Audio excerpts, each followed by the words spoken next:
Hello everybody, my name is Alan from Sauber-Lab, and in this video we're gonna compare a little bit about UmbrelOs and OpenMediaVault. This because my previous video I show how you can install UmbrelOs in the Raspberry Pi. Also in the other videos I show how you can install OpenMediaVault on the Raspberry Pi.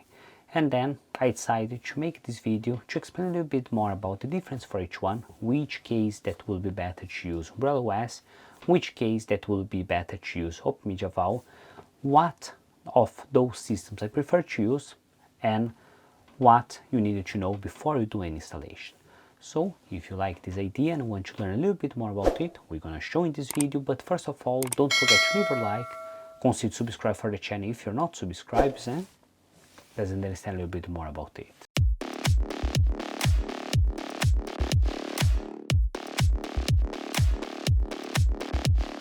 So the initial idea for this video was to show how you can create RAID no UmbrelOs. In this way you can have more than one hard drive running it. But it didn't work the way that I expect. I have some problems, I have some complications, and I will tell a little bit more about it.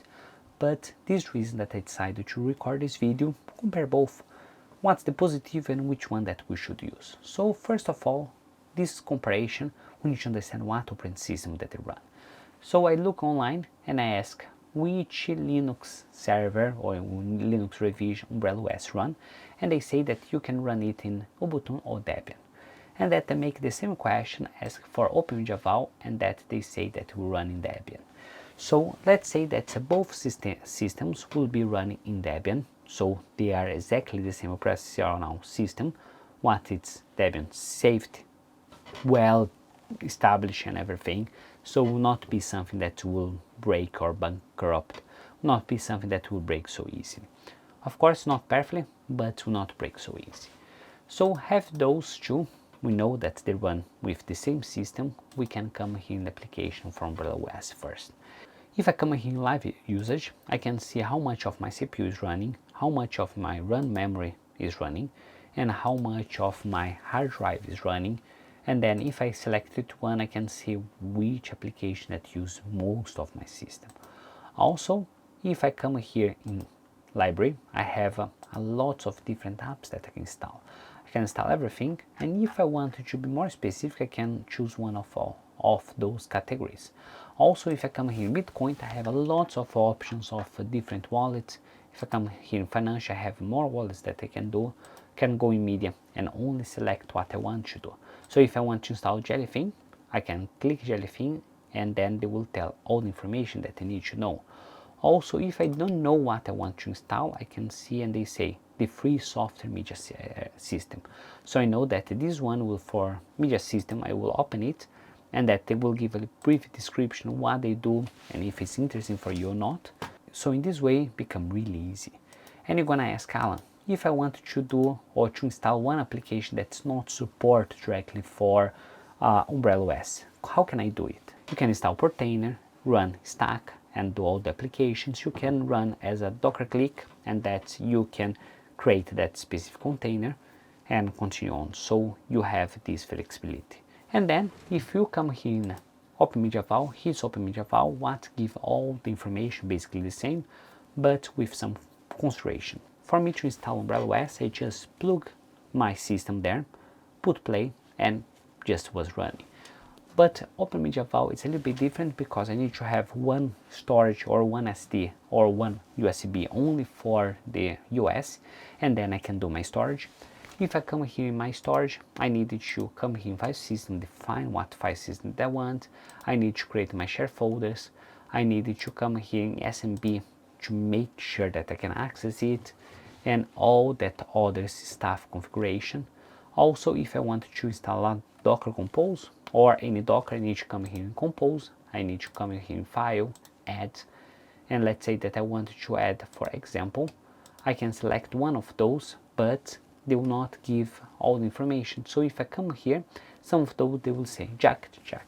So if I don't know what I'm installing, I have no idea what is there.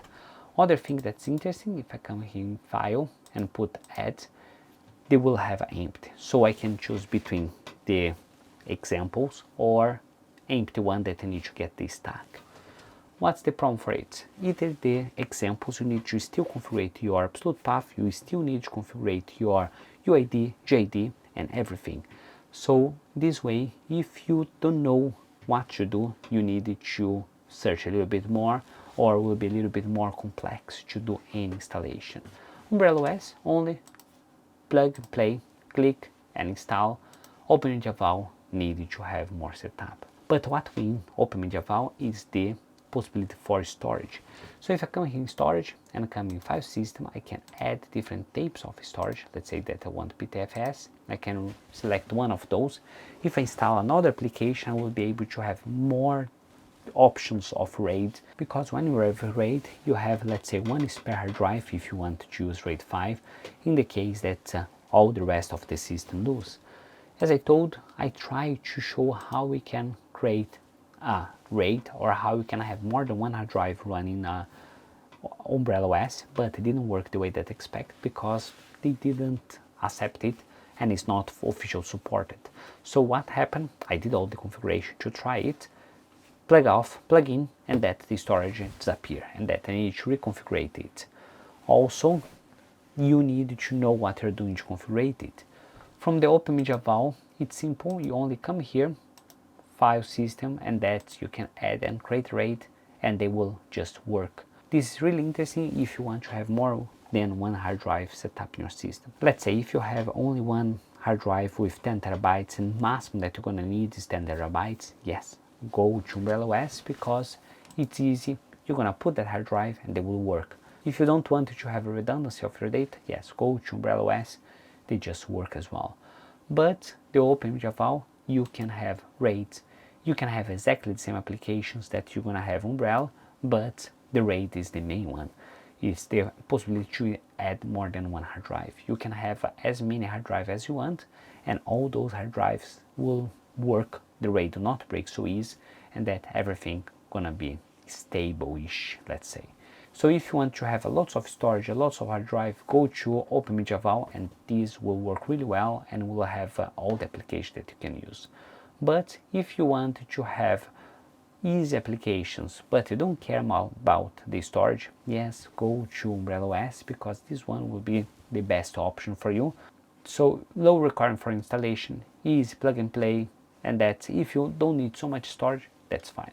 But if you need more storage, don't go to UmbrelOS, use the OpenMediaVault, because they just will work better. You don't need to do so many configurations. To install different containers, you can only come here in the containers or search online, and that you find the application that you want. So in this way, what we say, one people that don't want so much configuration, use UmbrelOS. Some people that want to customize a little bit more, use the OpenMediaVault. But both systems is really good, really stable, and both systems we use with the same base Linux server. So in this way, we arrived at the end of the video. If you guys like this video and think that was interesting, please don't forget to leave a like, consider subscribe for the channel if you're not subscribed yet, and see you next time. Bye.